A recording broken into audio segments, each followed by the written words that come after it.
Hello दोस्तों, मैं हूं गौरव और आज हम MLIS का जो है MLI 101 जो है उसका हम लोग यूनिट 6 पढ़ने वाले हैं, चैप्टर 6। तो ये है generation of information, modes and forms. तो इससे पहले भी जैसे 5 चैप्टर्स आप देख सकते हैं। तो ये लेक्चर जो है आपका UGC नेट, फिर KVS, NVS और लाइब्रेरी रिलेटेड जितने एग्ज़ाम्स है सब में फ़ायदा आएगा, क्योंकि इतना डेप्थ में मुझे नहीं लगता है कि कोई आपको लाइब्रेरी साइंस में पढ़ाएगा, क्योंकि एक तो जो है इसके ज़्यादा पढ़ाने वाले हैं नहीं, क्योंकि ये उतनी ज़्यादा पॉपुलर भी नहीं है, वो भी मास्टर्स। तो आप अगर यहाँ आए हैं तो हमारे चैनल को ज़रूर सब्सक्राइब करेंगे, क्योंकि हम इसमें जो है अगर आप लाइब्रेरी साइंस से रिलेटेड हैं या किसी कंपटीशन से रिलेटेड हैं तो हमारे चैनल को ज़रूर सब्सक्राइब करेंगे, क्योंकि हम इसमें बहुत सारे वीडियोज आगे लाते रहेंगे। तो अब यूनिट 6 में चलते हैं, generation of information, modes and forms. तो इसमें हम पढ़ने वाले हैं generation of information, modes of information generation. Information generate कैसे किया जाता है, जिसमें ऑब्जर्वेशन हो गया, thought process, deliberation, imagination, experimentation से, फिर उसके बाद प्रोसेसिंग ऑफ डेटा होगा, इवेंट्स होगा, evolution, dream, information generation in sum. देखो फॉर्म्स ऑफ इंफॉर्मेशन के बारे में पढ़ेंगे अब। Impact of information technology on information generation. तो देखो अब चलते हैं इंट्रोडक्शन। देखो इसमें यही है कि इंफॉर्मेशन, जैसे मैंने पहले भी बताया था कि data is the new oil. जितना भी आप ICT जो है, इंफॉर्मेशन एंड कम्युनिकेशन टेक्नोलॉजी जैसे जैसे बढ़ रहा है, जैसे जैसे इंटरनेट का है, वेब 2.0, वेब 3.0, फिर जैसे और भी जो एक तरह से डिसेंट्रलाइज इंटरनेट जो है, क्रिप्टो करेंसी वगैरह जितना चीज़ आ रहा है, ये सारा चीज़ जो है वो इंफॉर्मेशन से ही रिलेटेड है। तो आज का मॉडर्न जो इंफॉर्मेशन सोसाइटी जो हो रही है, जो लेटेस्ट इंडस्ट्रियल एज है, जिसमें आर्टिफिशियल इंटेलिजेंस, मशीन लर्निंग, ये सारा डेटा पे डिपेंड करता है। तो अब जो है ये जनरेट कैसे होता है, ये सब हम पढ़ेंगे इसमें। तो अब देखो जैसे BLI, इसमें आपने जो है इंफॉर्मेशन के बारे में नॉलेज लिया होगा। अब देखो इस पे चलते हैं, communication theory. Any distinct signal element forming part of a message or communication, especially one assembled and made available for use by automatic machines such as digital computers, usually measured in bits। तो ये सब जो है सो इसके बारे में जो है ICT का ही बताया जा रहा है। अब देखो मेन यहाँ से शुरू होता है, generation of information, modes and form. तो इंफॉर्मेशन आप समझ गए कि क्या है, कुछ भी है ना। जो इन्फॉर्मेशन डेटा जो है उसको स्ट्रक्चर्ड कर दिया जाता है तो वो इन्फॉर्मेशन बन जाता है ना जी। तो उसके बाद मोड ऑफ इंफॉर्मेशन जनरेशन में क्या क्या आता है, तो ऑब्जर्वेशन आता है। तो आप जैसे एक तरह से वेदर फॉरकास्ट हो गया, फिर आपका सनसेट कितने बजे हो रहा है, सनराइज कितने बजे हो रहा है, आपका रोज़ का टेम्परेचर कितना है, प्रेशर कितना है, AQI एयर क्वालिटी इंडेक्स कितना है। तो ये सब जो है ऑब्जर्वेशन से आता है ना। तो ये अब जो है ऑब्जर्वेशन हो गया। अब सेकेंड हो गया thought process, deliberation and imagination. अब जैसे कोई आदमी है तो वो उसका थॉट प्रोसेस हुआ, कोई राइटर है तो वो बुक लिख रहा है या कुछ भी लिख रहा है, तो वो इन्फॉर्मेशन है। कोई अगर जैसे इमेजिन किया जा रहा है कुछ भी, तो वो सारा एक तरह से इन्फॉर्मेशन ही है। बुक्स हो गया, जर्नल्स हो गया। फिर किसी टॉपिक पे अगर डेलिब्रेशन किया जा रहा है, डेलिब्रेट किया जा रहा है किसी चीज़ पे, तो वो भी जो है इन्फॉर्मेशन का टाइप्स ही है। अब देखो एक्सपेरिमेंटेशन। अब एक्सपेरिमेंटेशन आप समझ रहे हो, कोई भी मान लो कि रिसर्च इंस्टीट्यूट है, वहाँ पे कोई स्कॉलर है, साइंटिस्ट है, तो वो अपना लैब मैनुअल होता है, फिर आपका एक्सपेरिमेंट बुक्स हो गया। तो उससे जो है डेटा गैदर करेगा, वो डेटा गैदर करेगा, फिर वो डेटा जो है सो एनालाइज होगा, डेटा का जो एनालिसिस होता है, तो ये सारा जो है इंफॉर्मेशन यहाँ से मिल रहा है आपको। ये सब ये वैसे प्राइमरी सोर्सेज ऑफ इंफॉर्मेशन में भी आता है, प्राइमरी सोर्स ऑफ डेटा वगैरह। और प्रोसेसिंग ऑफ डेटा, अब जो भी डेटा हमने एक्सपेरिमेंटेशन से, ऑब्जर्वेशन से, इमेजिनेशन से जैसे भी गैदर किया, उसका जो है प्रोसेसिंग होगा। क्यों प्रोसेसिंग होगा? कि आप डेटा को जो है प्रोसेस करते हैं, तो उसके बाद आपको जो है इसमें कुछ पैटर्न्स दिखेंगे आपको। तो पैटर्न्स दिखते हैं और इसी पैटर्न्स के आधार पे जो है डिसीजन मेकिंग किया जाता है। डिसीजन मेकिंग जैसे मानो कि टेम्परेचर जो है सो कंटिन्यूअस बढ़ते जा रहा है मतलब गर्मी के टाइम, और उसके बाद जो है आपका ह्यूमिडिटी भी जो है वो डिक्रीज होते जा रहा है।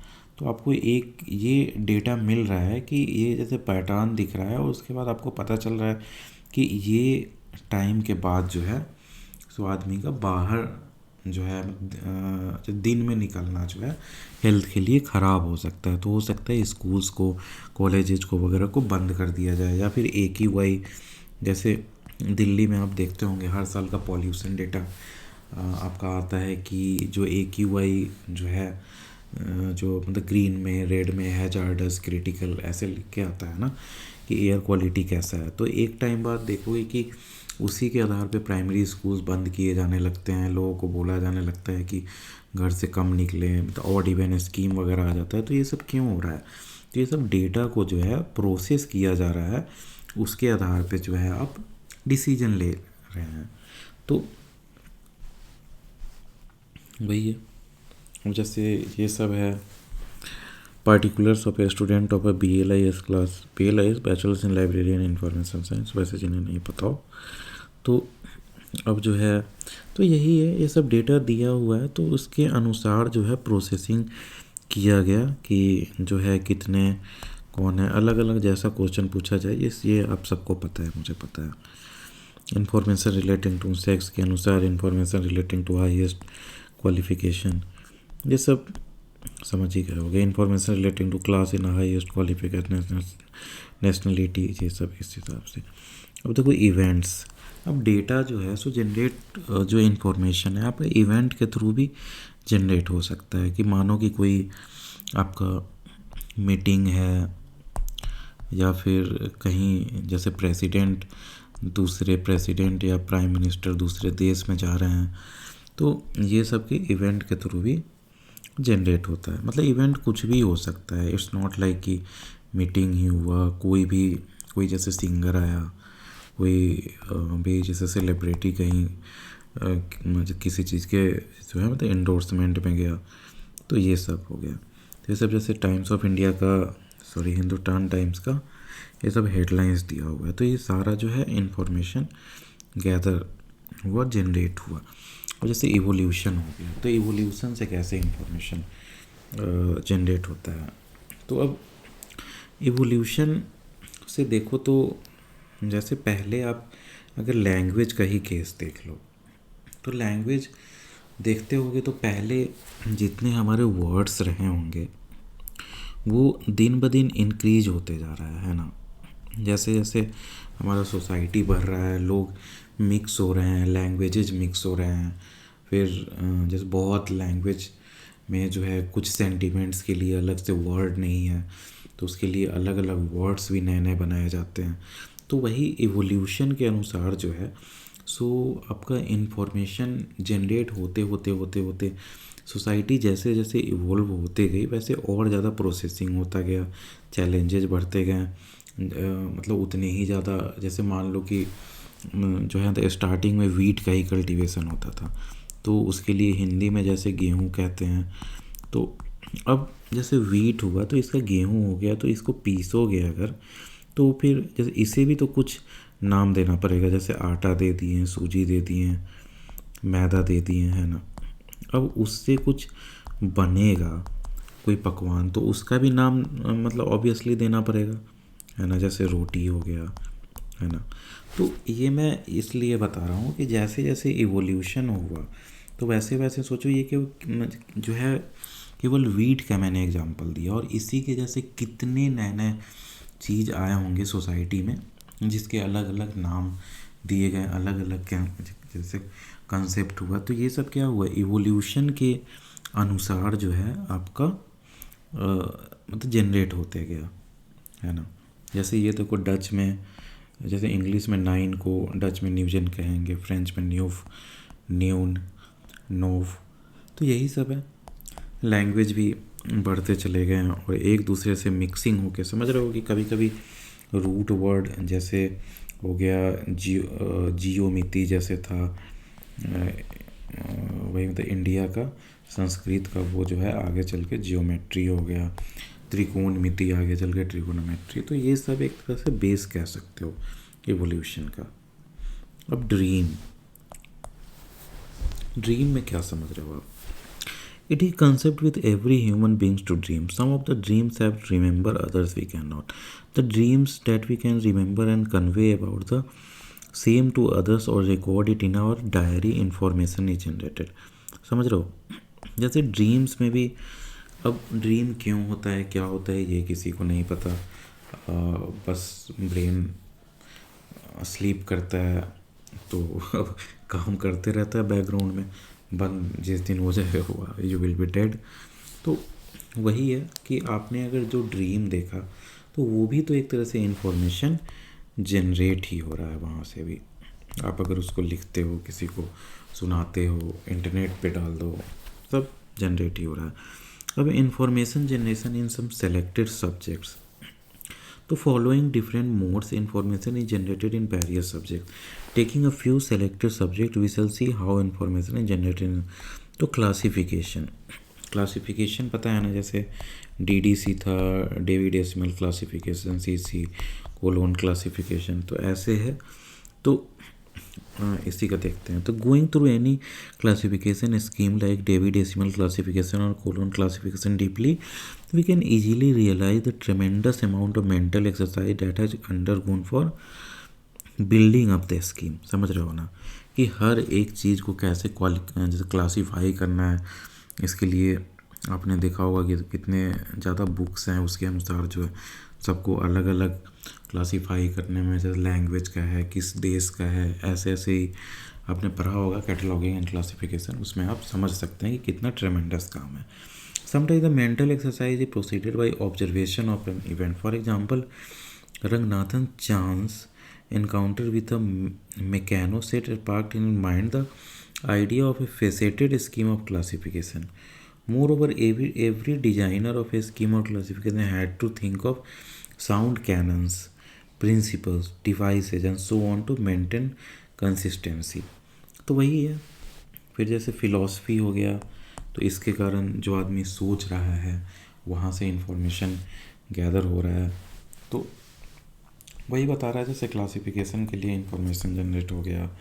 फिर जैसे फ़िलासफ़ी आप जान ही रहे हैं, इतने बड़े बड़े फ़िलासफ़र्स हुए हैं जो कि आपका देखा जाए तो जैसे बहुत सारे मतलब आइडियाज़ रहे हैं। गौतम बुद्धा का देख लें, जो है जैसे विवेकानंद का देख लें, उधर जैसे प्लेटो हो गया, अरस्तु, मतलब एक से एक फ़िलासफ़र हुए हैं in sense. In fact I think कि जो लोग जो हैं रिलीजन बनाते भी हैं वो भी एक टाइप के फ़िलासफ़र ही हैं, है ना।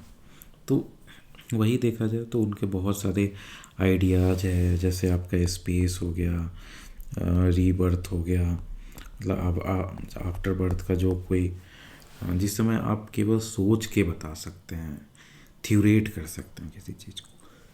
फिर जैसे मॉर्टेलिटी हो गया, फिर जैसे ब्यूटी हो गया, इस पे जो पोएम्स वगैरह लिखे जाते हैं, बहुत सारी चीज़ें। अब रिलीजन जान ही रहे हैं कि रिलीजन पे कितना, इसके बारे में क्या ही कहा जाए। सोशल साइंसेज, तो इंफॉर्मेशन जनरेटेड जो है वेरियस मॉडल से सोशल साइंसेज में जनरेट होता है, जैसे स्टैटिस्टिक्स हो गया, सर्वे हो गया, सेंसस डेटा हो गया, ये सब, है ना। पॉलिटिक्स एंड गवर्नमेंट का जान ही रहे हो कि जैसे इलेक्शन हो रहा है तो उसके लिए कितने सारे डेटा जनरेट मतलब होंगे, गवर्नमेंट के कितने सारे डेटा हैं, है ना। मैनिफेस्टो जो होता है, कैंपेन किया जा रहा है, फिर जैसे इलेक्टोरेट्स का डेटा हुआ, वोटिंग लिस्ट का डेटा हुआ, वही सब प्योर साइंस में जान रहे हो, जैसे ऑब्जर्वेशन, थिंकिंग, एक्सपेरिमेंटेशन, वो सब का डेटा होगा। मैथमेटिक्स में तो बहुत सारे डेटा हैं। एस्ट्रोनॉमी जान ही रहो कितना ज़्यादा डेटा होगा, इतने सारे प्लैनेट्स हैं, ब्लैक होल्स, वाइट होल्स, क्या क्या चीज़ का कंसेप्ट आ चुका है यूनिवर्स में। जैसे मून्स हो गए हैं, जो है फॉरेन मून्स हो गए हैं, सब आ जाते हैं। फिजिक्स एक मतलब एक्सपेरिमेंट्स का डेटा, अप्लाइड साइंस का डेटा, समझ रहे हो आप। अप्लाइड साइंस में जैसे है आपका मेडिसिन कंप्राइज है anatomy, physiology, health, pharmacology, pathology, surgery. अब एनाटॉमी आप जान रहे हैं कि आपका नर्व्स हो गया, वेंस हो गया, मसल, आर्टरी, जो बोन्स, ये सब के स्टडी को एनाटॉमी कहते हैं। तो ये सब कभी यहाँ से भी डेटा गैदर होता है। अब physiology, generation of information of physiological process, यहाँ से भी डेटा होता है। In many cases requires a great deal of thinking apart from observation. In some cases experimentation is also necessary. For example, discovery of circulation of blood by Galen required a great deal of thinking besides observation। समझ रहे हो आप कि ये सब चीज़ के बारे में जो है कि मतलब हार्ट से पंप हो के जो है ब्लड आपके मतलब बॉडी पार्ट्स तक पहुंच रहा है, ब्रेन में भी पहुंच रहा है, मतलब सब जगह ब्लड इज लाइक क्या कहा जाए, इतना मोस्ट इम्पॉर्टेंट थिंग कि आपको लाइफ दे रहा है वो कंटिन्यूअस, मानो तो, क्योंकि ऑक्सीजन वही पहुंचा रहा है हर जगह। अब हेल्थ का डेटा हो जाता है, फार्माकोलॉजी समझ ही रहे हो, ड्रग्स का जो डेटा है, सर्जरी का डेटा हो गया, आर्ट्स का डेटा, स्पोर्ट्स का डेटा, इतने सारे टूर्नामेंट होते हैं, कॉमनवेल्थ गेम्स होते हैं, ओलंपिक होते हैं, सबका बहुत सारे डेटा है। लिटरेचर का डेटा है, ज्योग्राफी का है, हिस्ट्री का है, तो यही सब है। अब देखो फॉर्म्स ऑफ इंफॉर्मेशन कितने कितने हैं। तो एक जैसे हो गया ओरल फॉर्म में हो गया, जो कि बोल के इंफॉर्मेशन पास किया जा रहा है। जैसे वैदिक पीरियड में आपने सुना होगा श्रुति वर्ड है, संस्कृत वर्ड, इसका मीनिंग होता है आपका लिसन, जो सुन के जो इन्फॉर्मेशन एक दूसरे जगह पास किया जाए। फिर होता है स्मृति, इसका होता है रिमेम्बरेंस, याद करना। तो ये सब के थ्रू जो है आपका इन्फॉर्मेशन पहले फ्लो होता था। जितने हमारे मंत्राज हैं वो इसलिए भी वैसे लिखे गए हैं कि याद किया जा सके, है ना। और क्योंकि उस समय जो है आपका रिटन फॉर्म ऑफ डॉक्यूमेंट्स मतलब लिखने का कोई ऐसा पेपर वगैरह का आविष्कार नहीं हुआ था, तो आपका जो भी नॉलेज है वो एक तरह से कुछ टाइम बाद ख़त्म हो जाएगा, मानो तो इसलिए जो है मोस्ट इम्पॉर्टेंट थिंग बन जाता है कि नॉलेज जो है आपका ट्रांसफ़र होता रहे नेक्स्ट जनरेशन में, तभी सोसाइटी जो है सो आगे बढ़ पाएगी। तो स्टोर रहना चाहिए कहीं पे नॉलेज, जैसा हमने पहले जो है यूनिट में डिस्कस किया था। तो वही ओरल फॉर्म में जो है ऐसे ट्रांसफ़र होता था। इन्फॉर्मेशन इन साइन लैंग्वेजेज में जैसे समझ ही रहे हो, जैसे विक्ट्री के लिए वी का मतलब उंगली जैसा आदमी बनाते हैं। फिर जो है जैसे बहुत सारे जो है एक तरह से ट्राइब्स भी हैं अफ्रीका वगैरह में, जो अभी तक साइन लैंग्वेजेज का यूज़ करते हैं कम्युनिकेशन के लिए, या फिर जो लोग बहरे हैं या जो लोग बोल नहीं सकते, दोनों के लिए साइन लैंग्वेज। अब हैंड रिटन फॉर्म, जो हाथ से लिखा जाए। पिक्टोरल फॉर्म जो है मतलब पिक्चर के फॉर्म में इंफॉर्मेशन होगा। इसमें आपके मतलब प्लेसेज आ गए, rivers, lakes, mountain, universe and so on, ये सब ऐसे हैं। अब जैसे प्रिंटेड फॉर्म में आपका डेटा होगा, तो जैसे जो है प्रिंटिंग का सबसे पहले ब्लॉक प्रिंटिंग आपने सुना होगा कि चाइना में सबसे पहले स्टार्ट हुआ था, और ये बुद्धिस्ट लोग स्टार्ट किए थे ब्लॉक प्रिंटिंग, तो ये 8th सेंचुरी AD में तो प्रिंटिंग हो गया। डिजिटाइज फॉर्म आप समझ ही रहे हैं, जैसे 0 और 1 के फॉर्म में जो डेटा स्टोर रहता है बाइनरी के फॉर्म में। तो ये जैसे बहुत सारे जैसे में कोड हैं, उसमें जो है अलग अलग, ए को किसी कोड में जो है किसी भी और तरह से लिखा जाता है, बी को अलग, जैसे अगर 81 लिखना है तो इसको बाइनरी में अलग लिखा जाएगा, हेक्साडेसिमल वाले में अलग लिखा जाएगा। तो ये सब डिजिटाइज फॉर्म ऑफ डेटा है। अब कंडेंस्ड फॉर्म होगा। कंडेंस्ड फॉर्म ऑफ डेटा कहा जाए, जैसे मान लो कि आपका बहुत बड़ा डॉक्यूमेंट है, जैसे मीटिंग का डॉक्यूमेंट है, तो उसको एब्स्ट्रैक्ट या फिर समरी के फॉर्म में जो है अगर आप लिख रहे हो तो वो कंडेंस्ड फॉर्म होगा। अब कोडेड फॉर्म में समझ ही रहे हो, मतलब कोडिंग और डिकोडिंग तो हमेशा से किया जाते रहा है ना। अभी भी देखोगे तो जैसे जो है तो व्हाट्सएप पे या जैसे फेसबुक पे कहीं भी डिजिटल कम्युनिकेशन होता है तो उसमें भी आप इनक्रिप्शन और डिक्रिप्शन का जैसे समझ रहे होंगे कि आपका आवाज़ जा रहा है, वीडियो जा रहा है, कुछ भी, या फिर लिख के जा रहा है, तो वो सबसे पहले इनक्रिप्ट होता है, दूसरे फॉर्म में कन्वर्ट होता है, उसके बाद जो है रिसीवर के पास जाता है तो डिक्रिप्ट होता है। तो वो सब जो है आपका एक तरह से कोडेड फॉर्म ऑफ डेटा में हुआ इन्फॉर्मेशन। अब सिंप्लीफाइड फॉर्म में समझ ही रहे हो कि सिंपल टाइप से लिखा गया तो सिंप्लीफाइड इन्फॉर्मेशन। लेमन लैंग्वेज में कोई भी चीज़ सिखाया जाए तो उसको सिंप्लीफाइड फॉर्म ऑफ इन्फॉर्मेशन कहते हैं। अब ट्रांसलेटेड फॉर्म समझ गए होगे कि कितने सारे लैंग्वेजेज में से जो है ट्रांसलेट होता है एक लैंग्वेज से दूसरे लैंग्वेज में, तो वो हो गया।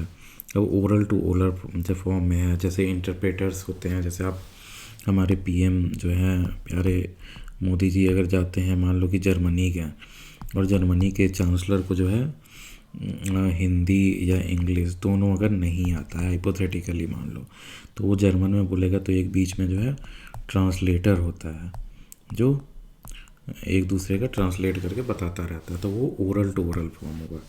अब ओरल टू रिटन फॉर्म समझ ही गए कि जो है उसको लिख दिया जाता है। रिटन टू ओरल, जैसे ओरल फॉर्म है तो किसी को नरेट कर रहे हो आप story, written to written form जिसमें जैसे ट्रांसलेट कर रहे हो उस टाइप से। फिर जो है आपका information digitise form of information भी हो जाता है। तो डिजिटाइज फॉर्म आप सब जान ही रहे हो, इसमें कोई नया नहीं है। फिर secondary form. So far we have talked about the generation of primary information. तो अभी तक जो हम लोग उतना जो डिस्कस कर रहे थे वो प्राइमरी इन्फॉर्मेशन ही डिस्कस कर रहे थे ना, कि उनसे जो है इन्फॉर्मेशन जनरेट हो रहा है। अब उसके बाद सेकेंडरी फॉर्म में क्या आ जाता है, secondary information is generated basin the primary information, कि प्राइमरी जो डॉक्यूमेंट हुआ उसी से जो है कोई चीज़ डिराइव किया जाए, एनालाइज करके हुआ या फिर प्रोसेस करके उस इंफॉर्मेशन को, या फिर मान लो एब्स्ट्रैक्ट लिखा जाए, समरी हो गया, ये सब टाइप में, तो वो सेकेंडरी फॉर्म में कन्वर्ट कर दिया गया। तो वो भी एक तरह से वही हुआ जैसे मतलब इंफॉर्मेशन का जनरेशन। तो इसमें जैसे मान लो कि कोई जैसे इवेंट हुआ कहीं पे जो है किसी को मेडल मिला, मान लो किसी जैसे ओलंपिक में जो है हमें हमारे देश को किसी प्लेयर को मेडल मिला, तो यही इन्फॉर्मेशन जो है तो वो प्राइमरी इन्फॉर्मेशन हुआ जो ओलंपिक्स वालों ने रिलीज किया। अब उसके बाद जो है उसी चीज़ को जो है अपने अपने लैंग्वेज में जो है सारे मीडिया एजेंसीज एडिटोरियल सब लिखेंगे, तो सेकेंडरी फॉर्म हो जाता है। तो ये आप समझ लो, क्योंकि मैं इस पे ज़्यादा एम्फेसाइज कर रहा हूँ, क्योंकि प्राइमरी सेकेंडरी टर्शियरी में जो है हमेशा लोग कंफ्यूज होते हैं। अब टर्शियरी में जो है वो आपका सेकेंडरी इन्फॉर्मेशन के बाद जो है उससे जो जनरेट किया जाता है ना, तो वो आपका टर्शियरी में आ गया। जैसे मान लो कि कोई आपने आर्टिकल लिखा, तो उस आर्टिकल को यूज करके अगर कुछ लिखा जाएगा ना, जैसे कोई मान लो कि मीडिया वाला, जैसे मैंने बताया था ओलंपिक का एग्जांपल, तो अब कोई जो है सो 10 ऐसा न्यूज़पेपर जो है जुटाया और अलग अलग एडिटोरियल सब में लिखा हुआ है, और उस आधार पे कुछ कुछ एनालाइज करके देता है, तो वो जो है टर्शियरी फॉर्म हो गया। अब impact of information technology and information generation, तो इसमें आप जान ही रहे हो कि सारा चीज़ जो है आजकल डिजिटाइज हो गया। आजकल तो एआई और एमएल जो हो गया, आर्टिफिशियल इंटेलिजेंस और मशीन लर्निंग जो हो गया, तो इसमें से आप जो है कुछ भी इन्हें बोलोगे, जैसे चैट जीपीटी है, जेमिनी है, ऐसे ऐसे करके बहुत सारे लार्ज लैंग्वेज मॉडल्स हैं, तो इन्हें आप बोलोगे तो कुछ कुछ ऐसे लिख देने के लिए ये करना है वो करना है, तो ये सब भी जो है आपको जनरेट करके देते हैं। तो वो भी एक तरह से जो है आपका मतलब आईसीटी का ही जो है कह सकते हैं कि एरा आ चुका है। तो अब इसमें साइबरनेटिक्स जैसे देख लो, इसमें बहुत अच्छा टर्म यूज होता है। Cybernetics and electronic only journal as well as a virtual forum is devoted to the study of the quantitative analysis of scholarly and scientific communication in the internet। तो यही सब है। तो जहाँ पे हमारा ये चैप्टर ख़त्म होता है, तो हमारे चैनल को ज़रूर सब्सक्राइब करें, और अगर आप लाइब्रेरी प्रोफेशनल हैं तो हमसे ज़रूर जुड़ें, वीडियोज़ देखें, कुछ सजेस्ट करें कुछ ये वीडियो बनाने के बारे में, और भी कुछ आप जिस कहना चाहें तो कमेंट में ज़रूर कह सकते हैं। Thank you, have a nice day.